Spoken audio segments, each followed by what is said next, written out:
What's up guys, it's Matt with Revived Builds. I just built this fence and I'm going to show you how I did it. Before we could build the new fence, we needed to take down the old one. And as you can see, there were quite a few reasons why we wanted a new fence. It was old, ugly, rusty, and didn't provide any privacy. And to top it off, we just got this little pup and still wanted a place for him to run around. Now, a fence has three main components: posts, rails, and pickets. So the first thing we need to do is dig holes for our posts. Now, the total length of fence I'm working with is just around 14 feet.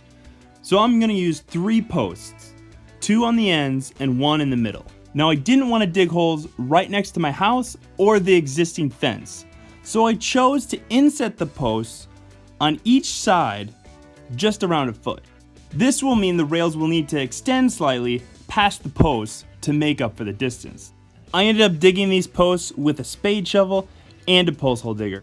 Now, in general, it's suggested that you dig a 1 foot diameter hole at a depth of 1/3 the post height. So with this fence being roughly 6 feet tall, I dug a hole 2 feet deep. Now, I took some liberty and I ended up digging only a 10-inch diameter hole because I plan to only use 2 bags of concrete per post. Now, in order to keep the posts plumb and level as they set in the concrete overnight, I needed to cut up some scrap lumber to use as stakes and bracing. After pulling a string for reference when setting the posts, it was time to mix up the concrete. Now, this was pretty straightforward. I just threw a couple bags in the wheelbarrow, added some water until I was at the right ratio. Now, in order to plumb the posts, I bought this little post level which has a rubber band and straps around the post, and it's super slick and well worth the money. After letting the posts cure on the concrete overnight, I came back the next morning, took all the braces off the posts, and got ready to attach the rails. Now, I chose to use 3 rails, a top, bottom, and middle rail.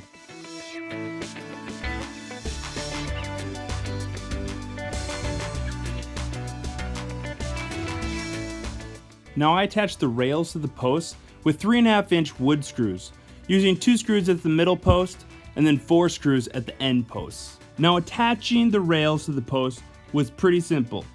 With the rail supported horizontally, I fastened one end of the rail into the post, then using a level, I went to the other side and fastened it into the other post. Now, I repeated this process to fasten all the rails to the post. And as you can see, I even used a picket to help support the rails when I was fastening them to the posts. With the rails on, it was time to fasten these pickets. And in order to make quick work of this repetitious process, I made sure to use my nail gun as well as a shim to produce consistent spacing for the pickets.